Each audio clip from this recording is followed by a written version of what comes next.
میرے دوست اکثر مجھے بولتے ہیں کہ تم گمراہ انسان کی پیروی کر رہے ہو. یہ بندہ ان بزرگوں کا مذاق اڑاتا ہے جن کی وجہ سے دین پھیلا. اچھا یعنی ڈاکٹر ذاکر نائک کی میں توہین کرتا ہوں نا, جن کی وجہ سے دین پھیلا, یہی کہنا چاہ رہے ہوں گے ہیں؟ یہ چشتی رسول اللہ پارٹی ہے 90 لاکھ. ہم پوچھتے ہیں کیا ڈاکٹر ذاکر نائک نے سینکڑوں ہزاروں ہندوؤں کو کلمہ نہیں پڑھایا؟ تو اب بریلویوں نے اس دور کا معین الدین چشتی اسے کیوں نہیں مان لیا؟ ہاں اگر کرائٹیریا کلمہ پڑھانا ہے. ویسے میں اپنی طرف تو آ ہی نہیں رہا, میں نے تو لاکھوں بریلویوں کو, دیوبندیوں کو, اہل حدیث کو اور شیعہ کو کلمہ پڑھایا صحیح والا. پہلے بھی خیر مسلمان ہی تھے وہ, میں اپنی تو بات نہیں کرتا. ٹھیک ہے, ڈاکٹر ذاکر نائک نے ہندوؤں کو کلمہ پڑھایا, پتہ کیا کہیں گے؟ وہ دے قیدے ٹھیک نہیں. سرکار تواڈے بابے دے بھی قیدے ٹھیک نہیں. ہاں پھر آپ کو حدیثیں بھی سنائیں گے, جی بخاری مسلم میں حدیث ہے اللہ تعالیٰ فاسق سے بھی دین کا کام لے سکتا ہے. سرکار ہمارا بھی یہی نظریہ ہے کہ جن لوگوں کے عقیدے درست نہیں تھے, اگر ان کی وجہ سے آپ کو کلمہ نصیب ہوا تو فاسق سے دین کا کام اللہ تعالیٰ نے لیا. اگر ڈاکٹر ذاکر نائک کا کلمہ پڑھانا آپ کے کان پہ جوں تک نہیں رنگواتا, تو آپ کے بابوں کا کسی کو کلمہ پڑھانا ہمیں کوئی فرق نہیں ڈالتا. ہم نے بابوں کا کلمہ پڑھا تھا یا نبی کا کلمہ پڑھا تھا, یہ بتائیں. اب ایک بابا کسی کو کلمہ پڑھا کے مسلمان کرے اور اس کے بعد کہ بیٹا اونٹ پاڑ چشتی رسول اللہ,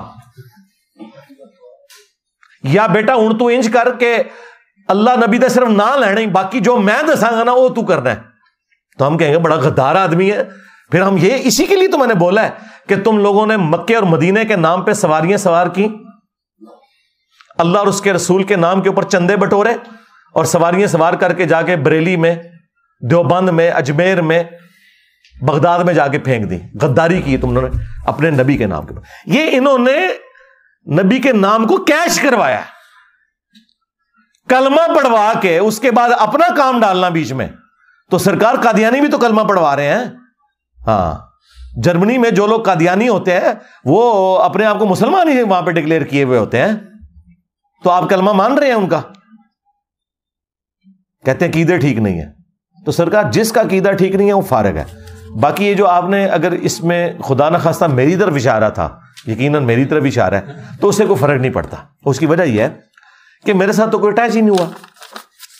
بتائیں کسی کے پاس چندے کی رسید ہے میرے نام کی کٹی ہوئی, ہاں, یا میں نے اس کے گلے میں کوئی 3 رنگ والا یا 4 رنگ والا کوئی جھنڈا لٹکایا ہو کہ تو میری جماعت میں آ گیا, یا میں نے یوں ہاتھ رکھ کے کوئی پیری مریدی کی بیعت لی ہو, نہیں.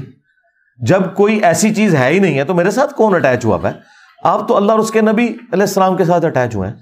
اللہ کے بندوں, میں نے تو اپنی آڈینس اور اپنے درمیان بھی قرآن اور سنت رکھے ہوئے ہیں کہ میرے ساتھ تو کوئی اٹیچ نہیں ہوتا. جو بھی آئے گا اتنے ہی آ کے جفی پائے گا. میرے تک کتنے پہنچ رہے ہیں؟ اللہ کے نبی تک پہنچ رہے ہیں.